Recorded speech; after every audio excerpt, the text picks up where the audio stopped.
Hola a todos y bienvenidísimos a un nuevo video. Hoy les voy a traer un caso espeluznante. Nos vamos de Argentina, nos vamos a Alemania y el caso es de Josef Fritzl. Josef nació el 9 de abril de 1935 en la ciudad de Amstetten. Era ingeniero austríaco y fue abandonado por su padre en 1939. Quien tras luchar como soldado durante la Segunda Guerra Mundial murió en el campo de batalla en 1944. Su madre, María Fritzl, lo crió sola, abusando física y verbalmente de él. Alrededor de los 30 años, Josef empezaba a comportarse de manera bastante extraña. Se le empezó a hacer costumbre espiar a sus vecinos en sus casas, pero no solo en cualquier momento del día, sino más que nada en sus momentos más íntimos. Con el correr del tiempo, esto escaló a perseguir a mujeres por la calle, a tal punto de que llegó a perseguir a una mujer hasta su casa, esperar a que se hiciera de noche y ella se acostara a dormir, entrar por la fuerza a la habitación de esta mujer y frente a su bebé que estaba durmiendo en la cama de al lado, abusó de ella sexualmente.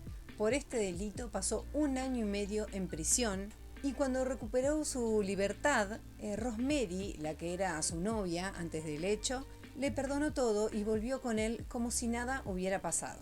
Juntos tuvieron 6 hijos y Josef se caracterizaba por ser violento con todos sus hijos y con Rosemary también, pero especialmente con la cuarta hija, que era Elizabeth, de quien vamos a hablar hoy principalmente. Porque a Elizabeth la había tomado de punto, le provocaba terror y era con quien más tenía comportamientos violentos y abusivos, a tal punto de revisarle su diario íntimo, revisarle sus cosas y atención, le dejaba revistas en toda la casa y en su habitación para que ella las viera y ella tan solo tenía 11 años. Desde esta edad Elizabeth empezó a ser violada por su padre y ella, cansada obviamente de esta situación, decide ponerse a trabajar como camarera en un lugar y escaparse a otra ciudad junto a un amigo. Pero Josef hace la denuncia correspondiente, la policía logra encontrarla y él la trae nuevamente a casa.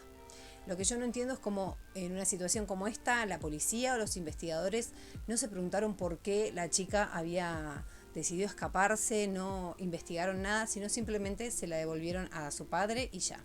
Los abusos y comportamientos violentos hacia ella siguieron a lo largo de los años, pero en 1984, una tarde que la casa estaba sola, estaban solos Josef y Elizabeth, y Josef le pide a ella que lo ayude con unas tareas que tenía que hacer en el sótano que estaba construyendo, pero en el momento que Elizabeth baja a ayudarlo, comienzan un forcejeo y él logra dormirla con cloroformo y encerrarla en el sótano de la casa. En estos momentos Elizabeth tenía solo 18 años. Este sótano del que les hablo lo había construido Josef hacía 6 años. Es por eso que comprendemos que él había planeado todo esto, porque no estaba construido como sótano, sino más bien como búnker. Estaba hecho de hormigón, aislado completamente del sol, ya que no tenía ventanas, y del sonido. A este lugar solamente podía entrar él. Le había prohibido la entrada a su esposa y a sus hijos. También tenían prohibido utilizar el parque, ya que daba a las habitaciones de este búnker. De hecho, cuando tramitó los permisos para hacer este búnker, dijo que iba a ser un refugio antibombas, y debido a la situación del país de ese momento, a la época que se estaba viviendo y a lo que le había pasado a Josef con su papá, no resultaba para nada sospechoso. Lo pudo construir él solo debido a los conocimientos que tenía él en ingeniería, y le puso una puerta con una cerradura electrónica que se abría con un código que solamente lo sabía él. Yo no quiero imaginarme lo que podría haber pasado con Elizabeth si a él le llegaba a pasar algo fatal, si se iba de este plano y nadie sabía cómo entrar a ese lugar. Nadie sabía que ella estaba ahí tampoco, así que Josef le dijo a su esposa y a sus hijos que Elizabeth se había ido, se había escapado nuevamente, como ya lo había hecho una vez, a una secta y que había decidido alejarse de su familia. Pero la familia dudaba de esta historia, ya que Elizabeth no se había llevado ninguna pertenencia. Todas sus cosas más importantes y hasta su ropa todavía estaban en la casa. Entonces Josef, ¿qué hace? Para calmar a su esposa y no levantar sospechas, acompaña a su esposa hasta la comisaría más cercana y denuncian la desaparición de Elizabeth. Después de unos meses, en el mismo año, pero después de unos meses, Joseph obliga a Elizabeth a escribir una carta donde le cuenta a su familia que, bueno, que pertenecía a una comunidad religiosa y que se había ido con ellos, que había decidido tomar otro camino diferente al que venía teniendo junto a su familia. Y les pedía que dejaran de buscarla. Y Joseph con esto logra su cometido, la policía deja de buscar a Elizabeth y la familia ya cree sólidamente que Elizabeth había decidido irse por su cuenta. Pasaban los años y Elizabeth seguía siendo constantemente violada por su propio padre y esto trae sus consecuencias. Ella comenzó a tener hijos. Su primera hija nació en 1988 y la llamó Kerstin. Atentos a Kerstin porque va a ser muy importante en el desenlace de esta historia. Después le siguieron Stefan, Lisa, Mónica, Alexander, Félix y Michael, quien murió a pocos días de haber nacido. Después Joseph termina confesando que incineró al bebé adentro del horno del sótano, es decir, en el mismo lugar que Elizabeth cocinaba para ella y para sus hijos. Y todos ellos vivían en el sótano atrás de unos estantes, es decir, tenían el sótano de la casa y por un pasillo muy angosto los llevaba a otra puerta y detrás de esa puerta era que estaba el búnker, que digamos. ¿Qué pasa cuando nace la tercera hija? La tercera hija nace con problemas de salud muy graves que eran muy difíciles de sostener en ese búnker. Es decir, ustedes imagínense que Elizabeth tenía a sus hijos en unas condiciones paupérrimas, sin asistencia médica obviamente, tenía apenas unas tijeras y unas toallas para tener a sus bebés. Pero esta tercera hija, Lisa, nace con problemas de salud y obviamente que Joseph lo único que quería era que todo esto no se descubra, por lo que planea lo siguiente. Le hace a Elizabeth escribir nuevamente una carta donde dice que en la secta donde está no se permite tener niños. Entonces deja a la bebé en la puerta de su propia casa junto a la nota que había escrito Elizabeth. Entonces, para todos la historia fue que Elizabeth abandonó a su hijo, que en teoría era el primero, su hija, perdón, que en teoría era la primera, porque en esta secta no la dejaban tener hijos. Entonces se las dejaba al cuidado de sus dos personas de más confianza, que supuestamente son sus padres. Y esto pasó después con 2 hijos más, es decir que había 3 hijos de Elizabeth viviendo con Joseph y Rosemary en la casa normalmente y 3 hijos más viviendo con Elizabeth en el sótano. La diferencia era abismal porque los hijos que vivían en la casa tenían vida normal, iban a la escuela, iban a la plaza, disfrutaban de un parque, disfrutaban la luz del sol, todo lo que no podían tener los otros 3 hijos que estaban viviendo en el sótano junto a Elizabeth. Estos 3 que vivían junto a Elizabeth solo conocían el exterior a través de un televisor que les había permitido tener Joseph en una de las habitaciones. Para poder mantenerse haciendo de las suyas, Joseph cambia de trabajo a uno independiente, entonces tiene más tiempo para sus 2 familias ahora y también este trabajo nuevo requiere de que él viaje mucho. Entonces esos viajes son los que él aprovechaba para tirar la basura del búnker y también para comprar mercadería. Imagínense, si compraba toda la mercadería junta iba a ser muy sospechoso. Así que él compraba en el almacén de barrio, que digamos, o en el supermercado, compraba la mercadería para su familia de la casa y cuando hacía sus viajes largos compraba la mercadería para su familia del búnker. Esta vida logra mantenerla durante 24 años.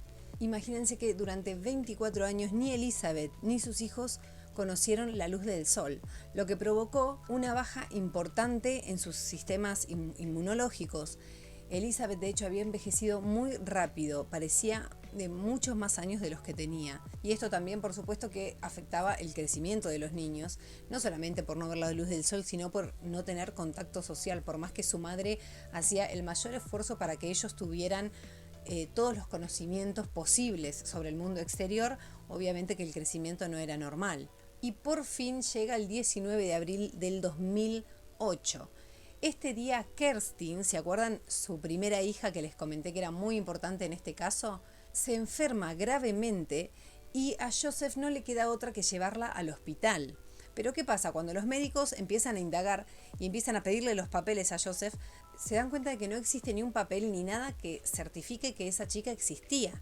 Entonces le preguntan a Joseph, ¿por qué no hay ningún papel donde diga cuándo nació, en dónde, un DNI, algo?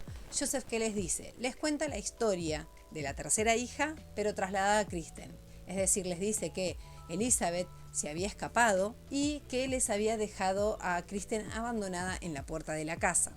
Cuando hacen los estudios descubren que Kristen era hija de Elizabeth, la mujer desaparecida, y todo les resultaba muy sospechoso. ¿Por qué? Porque sumado a esto le encuentran una nota en el bolsillo a Kerstin donde pide auxilio y lo firma Elizabeth. Entonces, ¿qué hacen los médicos? Los médicos son muy astutos en este caso porque le dicen a Joseph que necesitan sí o sí que Elizabeth vaya al hospital porque había que hacer unos estudios a Elizabeth para comprender que, digamos, esto que le estaba pasando a Kristen. Después de que insisten mucho, tanto los médicos como también Elizabeth, que quería ir a ver a su hija, ella estaba en coma, estaba grave, a Joseph no le queda otra que llevar a Elizabeth al hospital, con la excusa de que la había convencido, ¿no es cierto? Elizabeth se había escapado, pero bueno, Joseph en teoría la convence de que venga a ver a su hija. Cuando llegan al hospital, Elizabeth, por supuesto, ya no era una niña, ya tenía 42 años. Parecía de más de 50, porque recuerden que les dije que se había avejentado mucho y además estaba muy pálida. Entonces le empiezan a hacer unos estudios también a ella, pero todo en un contexto de sospechas. Todos sospechaban de que Elizabeth había sido cómplice junto con Joseph del confinamiento de Kristen. Pero en ese interrogatorio que digamos que le hicieron a ella, ella dice que les iba a contar todo lo que ella estaba viviendo solamente si le prometían que nunca más iba a ver a Joseph. Joseph Fritzl fue arrestado al ser sospechoso de abuso sexual y secuestro. Al día siguiente, Elizabeth y sus hijos recibieron asistencia sanitaria y psicológica. La esposa de Fritzl, Rosemary, dijo no saber nada de dónde estaba Elizabeth. Creyó que su hija había desaparecido voluntariamente según las cartas que se encontraron de ella. Joseph Fritzl, quien actualmente tiene 89 años, fue condenado a cadena perpetua el 19 de marzo de 2009, pero a comienzos del año 22 se trasladó al hombre a una unidad especial para criminales dementes en cárcel normal. Esto significa que Fritzl podría solicitar libertad anticipada al cumplir 15 años de condena, lo que sucedería en este año 2024. Lo más indignante de esta historia es que si esto pasa, Joseph habría estado menos tiempo en la cárcel que Elizabeth encerrada en ese sótano. Bueno amigos, y hasta acá es el video de hoy. Espero que les haya gustado. Me salió un poco de lo que veníamos haciendo. Me salí del país y también del tipo de casos. Espero de verdad que les haya gustado. Tengo muchos casos más como este. Escríbanme en los comentarios si les gusta o si prefieren casos de Argentina o los dos. Si los voy mechando no hay problema. Acá les dejo mi Instagram por si quieren seguirme. Y bueno, les voy a dejar un video recomendado y la lista de casos también por si quieren ver todos. Si les faltó alguno, pónganse al día. Y nos vemos en el próximo video. Adiós.